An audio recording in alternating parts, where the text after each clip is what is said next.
Hello, and welcome to our guest interview from the ground up. This show is partly sponsored by Divina Inc. And for those of you that don't know, I'm Carmen Milagro. I'm an entreprenartist, a certified CBD consultant, professional master wellness coach, author of The Truths About Hemp CBD, a guidebook for curious folks, and co founder of the CBD University. We all start somewhere, and usually in whatever career path or life path you're in, most people start from the ground up. Regardless of where you start, though, the point is when you do start, how do you do it? How do you navigate changes and challenges and celebrate the wins? We're here to learn from the experts on how they do it. My guests come from all walks of life, and we talk about all kinds of topics: life, career, business, wellness, music, whatever comes up. My next guest wears multiple hats. ESKOH is an expert in cross-border transactions in finance, technology, infrastructure, media, as well as entertainment.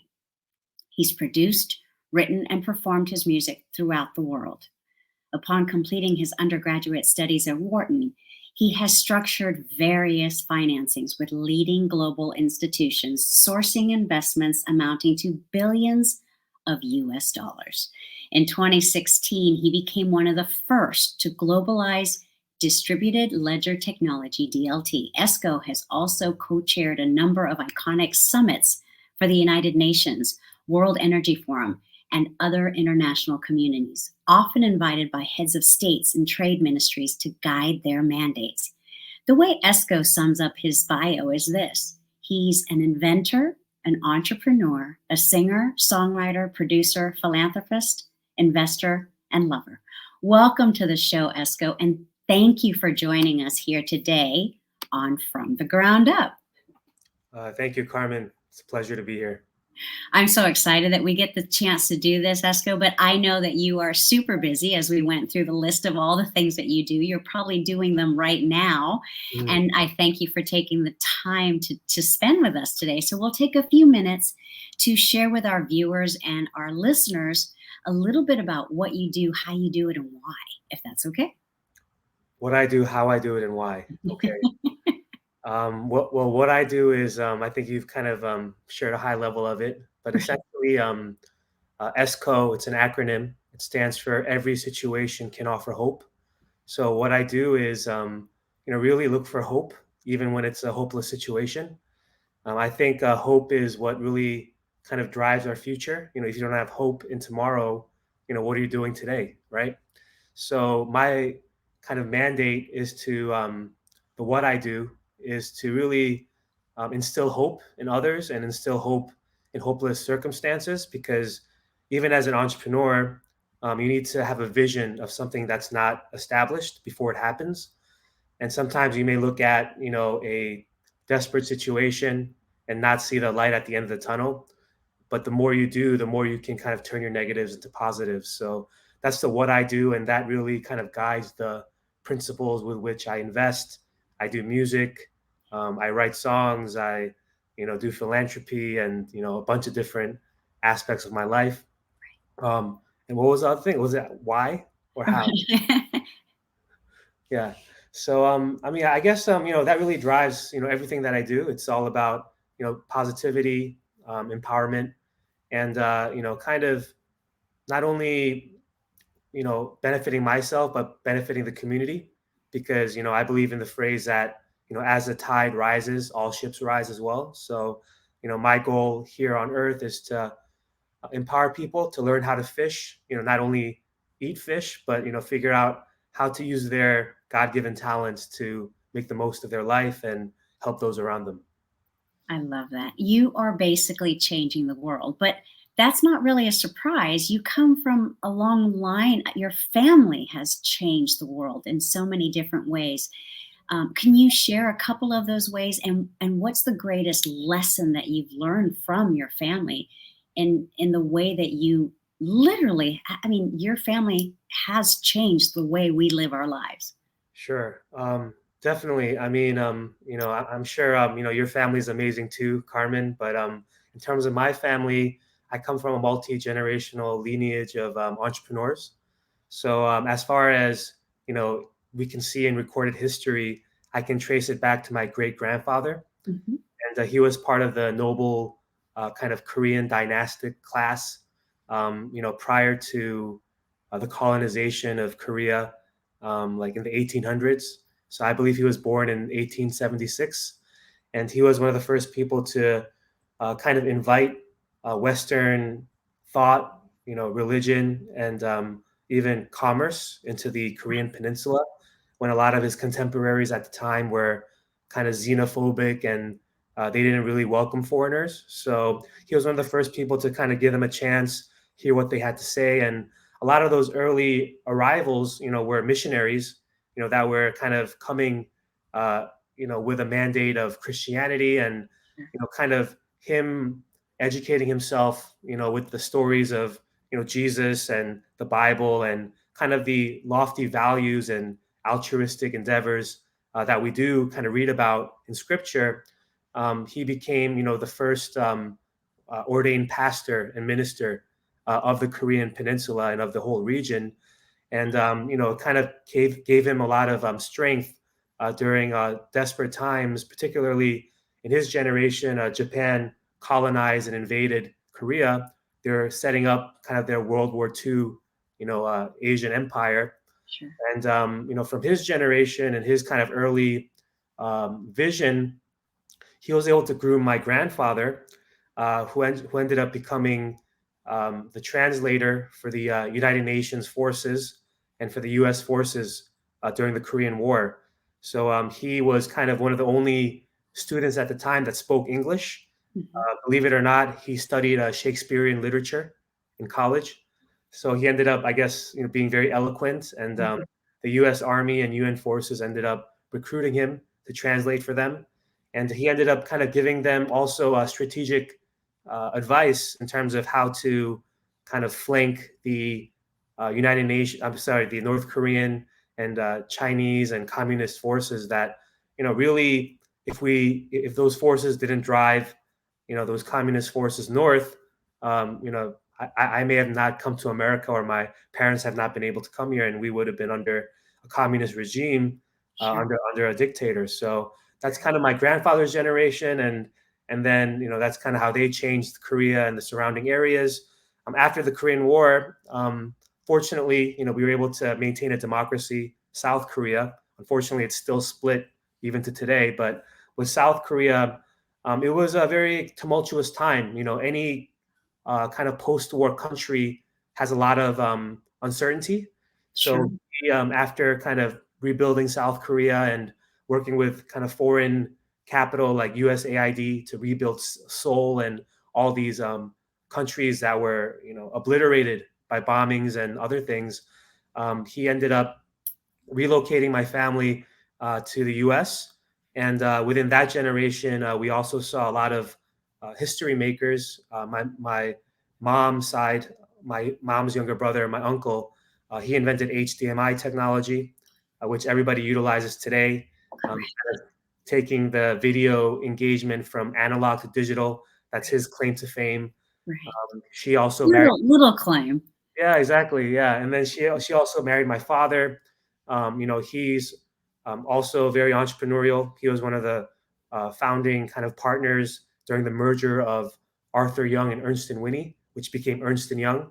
The globally recognized accounting firm. Sure. He retired early and then ended up kind of doing something similar to my grandfather's. He introduced capitalism to the Soviet Union. So he was the first investor to privatize the Soviet Republic. When it collapsed, he bought a lot of companies out of bankruptcy and turned them into a holdings group, and continued to kind of do the same thing that I carry on today, is using business as a mission. Right. Business is a tool where we don't only profit ourselves as a business owner, but we're feeding families, we're giving salaries, we're giving healthcare, and so forth and so on. So that's really been near and dear to my heart, to not only make money, but make money in a way that it kind of redistributes the wealth and empowers people that just want to work hard and earn a living for their family. Right. And literally now we get the gist of how your family has impacted the entire world. Sure. What was what would you say is I mean, you seemingly could live the life of Riley, right? I mean, you could rest on your laurels, but what drives you? I mean, I know you come from this lineage, this very powerful, driven, successful, philanthropic, families. Yeah. But what drives you? What drives ESKO to continue to do this work? I think, there's a adage that says, "With great power comes great responsibility," and I really kind of believe that because, what a pathetic story if I had all these resources and, I either, squandered it all or, I didn't, create alpha. So my background, I went to Wharton. I grew up in New York. I actually, was born in a hospital, a few blocks away from Wall Street. So kind of entrepreneurship kind of runs in my veins. And for me, it's all about maximizing, the talents I've been given during my time on earth and to pass it forward. And what better way to do that than, kind of create opportunities that, create tremendous wealth for others, because that's really I think the role of an investor is to kind of empower an entrepreneur so that, as they grow, it grows, a new economy and new markets. And similar to what my grandfathers have done in South Korea, what my uncle has done with HDMI, what my father has done in, Central Asia and Eastern Europe, in the former Soviet Union. For me, I'm trying to do it in my own way. And another kind of caveat is, I have Korean parents, right? So they won't settle for less, unless I, kind of outbeat, their success story. I mean, I guess I won't starve, fortunately, but it's not very impressive. And for me, I'm chasing legacy. I'm not really chasing money. And I really want to kind of create a better world uh, when I leave than when I entered it. Right. And thank you for putting this so succinctly and so eloquently, because that is why I reached out to you. I got to see you, you were on stage, you were talking about this. And for me, and I don't know if I ever properly thanked you, because what you did for me was really give me hope that there are leaders, there are investors, there are, game changers out there that are leading with their heart, that do continuously give back to the community. And that does fill me with hope, because I mean, realistically, let's be frank, the last few years have been a little rough with not seeing that type of leadership. And so just thank you from me to you. I haven't really formally thanked you for that, but you did inspire me. You did you just gave me hope. So thank you. I don't know how else to say it. Well, thank you, Carmen. I mean, it's I reciprocate, the gratitude because you can see in your face and your smile, in your whole aura that you are a genuine human being, and it takes one to know one, right? So Thank you. I believe that too. Like attracts like, and I appreciate you so much. What I think, if you don't mind, I know that you've got so many projects, but I think the one that we should focus on for today, and maybe that means you'll come back another time, okay, but if you don't mind sharing with us, why don't we talk about proof of reception? okay, It's in the simplest form, what for people like myself who aren't really tech savvy, yeah. what would you like them to know about what you're creating, and why? Well, considering my background, it's hard to surpass HDMI, right? So from a young age, I had this uncle, and I love my uncle, but he's a very tough kind of businessman and a tech person, inventor, and he would kind of, I don't know, from a young age, I just kind of really admired what he did, and kind of, everybody knows HDMI, so I wanted to kind of outdo him, in a friendly way. Sure. But I've been waiting for, what I've realized, business is all about timing, and it's all about, ambition, right? You have to drive, and you have to have the vision to succeed, and you have to fuel that desire. So when I got involved in kind of, different businesses, over the years, um, I was kind of looking for that event, that timing, that moment in history where, I could have my version of HDMI. And, after, doing a plethora of different kinds of businesses as an investor, expanding companies overseas, getting involved in different industries, I really kind of created um, I guess, a core competence in knowing a lot about all different kinds of businesses. Sure. And then fast forward to, I would say, my college years, I created a music company, a record label, and that afforded me the opportunity to travel around the world and especially travel to Asia. And I found a niche being kind of the bridge builder between America and Asia. As you can tell, if you close your eyes, you'd think that I'm a New Yorker, right? Because my voice, my intonation, my swag, all comes from New York, New York. But I do have a sensitivity to Asia, and that's where I kind of found a lot of my opportunities.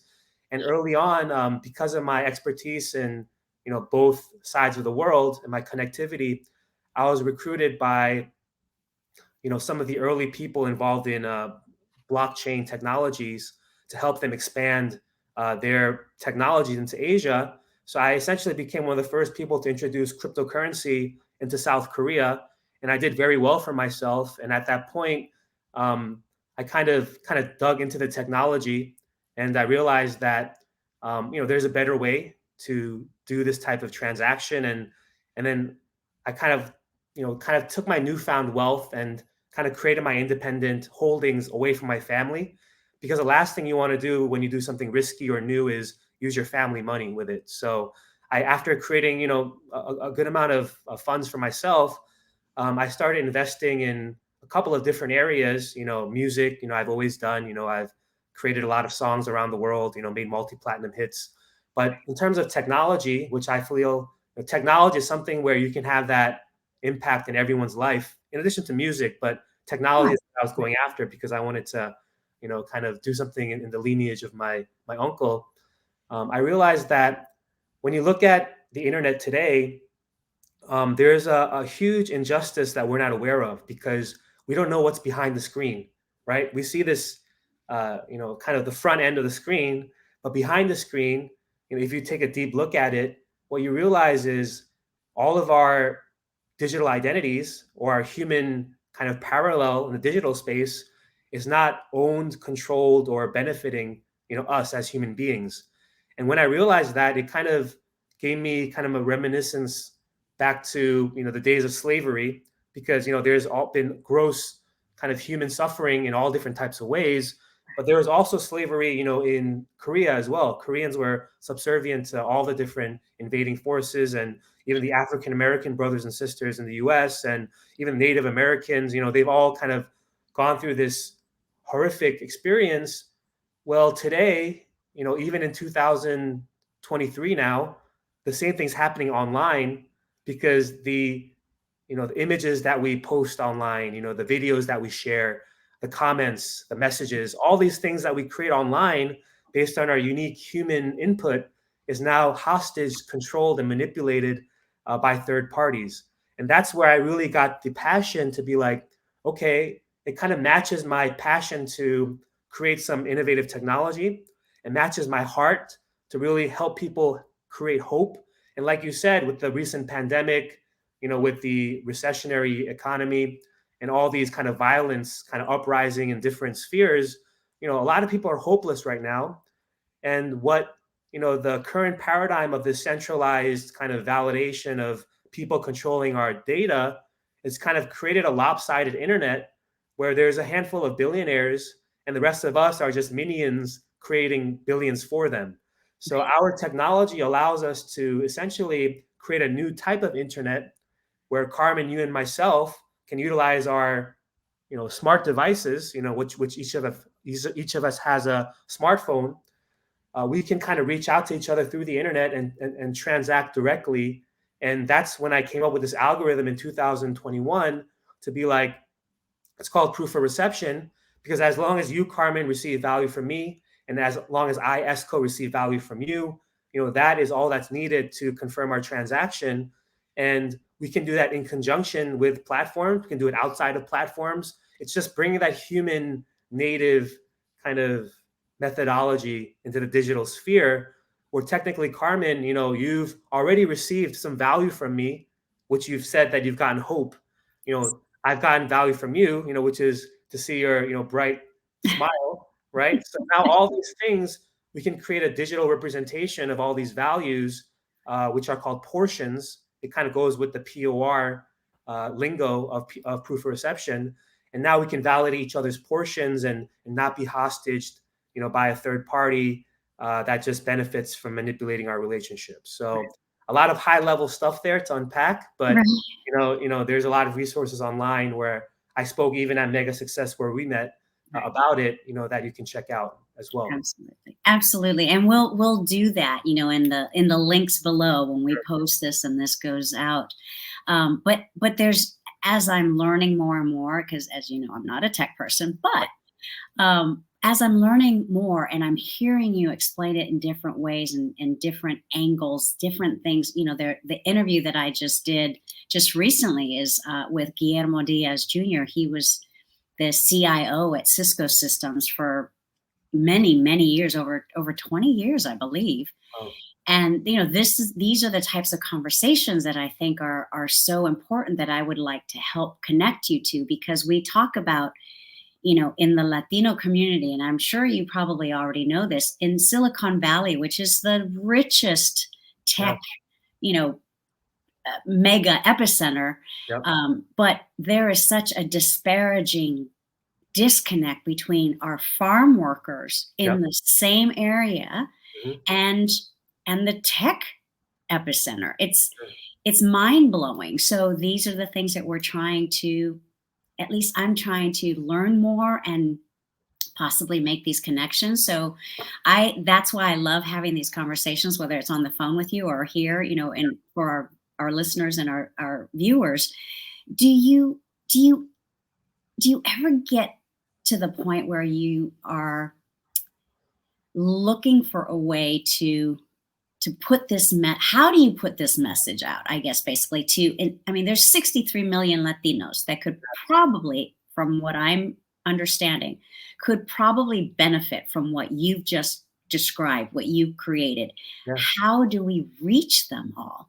One-on-one. First, it's all about awareness. And some people, come to me like, yourself, say, I'm not a tech person, but it's really kind of, the people who are not tech people understand POR actually better than tech people. Really? Because we've lived in over 20 years of this type of technology that controls us, right?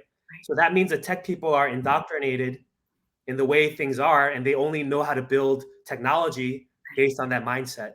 So, I also play a lot of golf. My family owns a prestigious golf course in New York.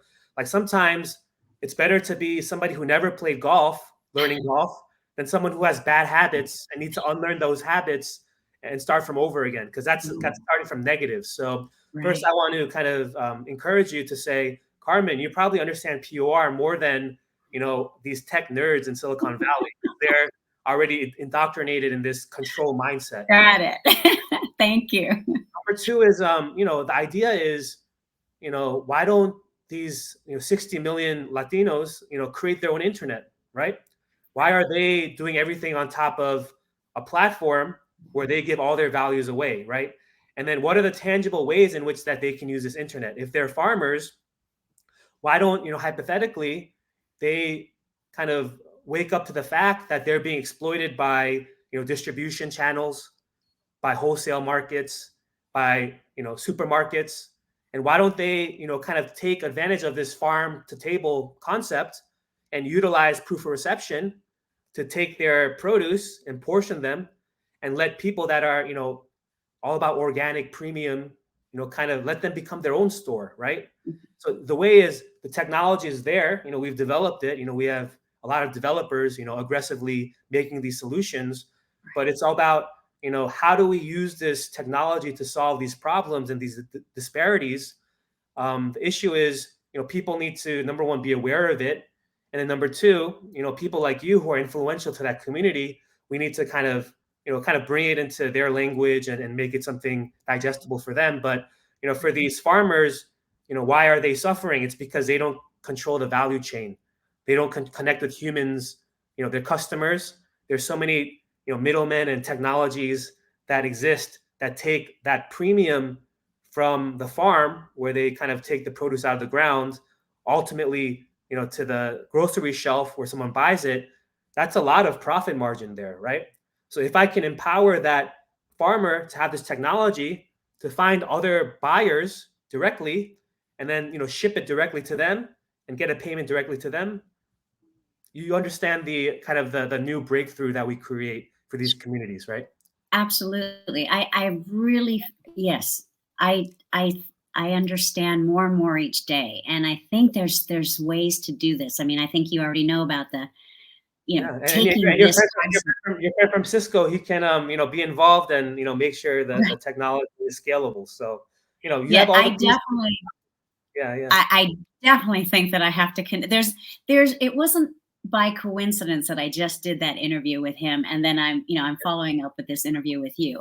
I don't know that I would have remembered about this And then connection. and then So and then we yeah, take it a step further because we're also working with, Latino communities, in Latin America. right. And the problem with a lot of these countries is, they're controlled by, foreign databases, right? So, I've befriended a lot of my friends from, all different countries in Latin America, but more recently I've hosted the former president of the Dominican Republic, Lionel, at my golf course. And Mhm. we discussed a paradigm where, okay, let's say that in these poor countries, some people don't even have access to money or are not even banked, right? So Right, how do they survive? right, So let's say that you're in a village and you have no money, but you're hungry and you're starving and you have to feed your family. Let's say that there's also a restaurant, in the village as well, where they have, a lot of food that they made, but they don't have, enough dishwashers and staff that they can hire and pay. Then you can, broadcast that portion of food requesting dishwashing, and then that villager can go wash dishes and eat that food, and then it saves that waste, of that food being wasted and creates a sustainable model. So, for the people that are within, economies where currency is present and to the point where people don't have money, it creates a new barter system, but with right. this new technology of portions. Right. I was just going to say it. That is how we started commerce Yeah, way back, yeah, right? Was the barter system, and I think a lot of artists and musicians also yep. have been doing this for many years, for a long time, at least from my experience. But Esco, I know that you have to go. I know that you've got things on your calendar, and I want to be respectful. Thank But you. I would love to, for us to maybe do this another time. Okay. I think there's so many different, my brain is just on fire again every time I talk to you. Right, right. I think you've already met some partners of mine with that education component to be able to blast it out to the world. I think Right. there's something there. So before I let you go, how do people connect with you, and what would you like to leave them with as something to remember this interview with? Yeah, I mean, just to have hope, not only are we talking about it, we're doing it and we're providing the technology to enable it. You can go to proofofreception.org. You can go to just Google ESKOH, ESKOH. And Carmen, I think you have my link that has all my kind Yes, of videos and links and everything. So we'll put that on there as well. Thank you. definitely. Thank you so much for your time, Esco. I really, really appreciate it. And I can't say enough. Thank you. I just feel enlightened again. I just feel hopeful. So thank you for that on a personal level. This is truly from my heart. That's how I feel. Thank you, Carmen. Thank you. Have a wonderful day. You too. Thanks again. Yep. And thank you all. Thank you all for joining us today. I hope that we were able to at least sort of crack a little bit of the mystery of how do we change the world for ourselves. I think it's very possible there are people that are wanting to help you connect, wanting you to be successful and to help you thrive.